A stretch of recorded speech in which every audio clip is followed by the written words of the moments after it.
बिस्मिल्लाहिर्रहमानिर्रहीम। अस्सलाम वालेकुम। नेशनल न्यूज़ के साथ मैं हूं सूफिया मलिक। हेडलाइंस आपने जानिब बढ़ते हैं खबरों की तफसीलात की जानिब। खबर शामिल करते हैं मारूफ शख्सियात और ख़ास तौर पर शोबिज़ सितारे आए दिन फेक वीडियोज़ का शिकार हो रहे हैं, जिसमें उनके चेहरे को AI टेक्नोलॉजी की मदद से किसी भी शख्स के चेहरे पर लगाकर हकीकत से करीब तर लगती वीडियो बना दी जाती है।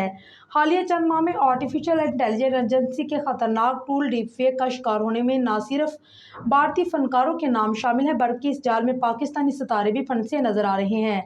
भारतीय अदाकारा आलिया भट्ट, कैटरीना कैफ, काजुल, रश्मिका के बाद पाकिस्तान से वज़ीर आला पंजाब मरियम नवाज, यूट्यूबर अरूज जतोई के बाद अब हानिया आमर भी मसनूई जहानत से तैयार करदा नाजेबा वीडियो बनाने वालों के हत्थे चढ़ गई। सोशल मीडिया पर एक IA वीडियो ज़ेर गर्दिश है, जिसमें ड्रामा सीरियल कभी मैं कभी तुम की अदाकारा हानिया आमर को नाजेबा लिबास में देखा गया। वीडियो का आगाज चीता प्रिंट वाले नाजेबा लिबास में मलबूस अदाकारा हानिया आमर से होता है, जो कैमरे के सामने पोज देती नजर आ रही है, जबकि दीगर झलकियों में उन्हें मिनी टॉप पहने देखा गया। साथ ही मुंसलिक दीगर पोज भी शामिल है, जिसमें अदाकारा को बोल्ड ड्रेसिंग में देखकर सार्फिन आग बगोला हो गए।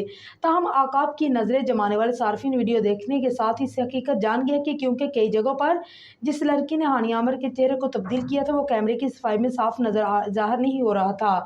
दूसरी जानिब हानिया आमर के AIT आर्ट जनरेटर की वीडियो सोशल मीडिया पर वायरल होते ही सार्फिन की जानिब से ये दावा भी सामने है कि ये लड़की हानिया आमर नहीं बल्कि भारतीय मॉडल है, जो हूबहू हानिया आमर से मुशाबहत रखती है।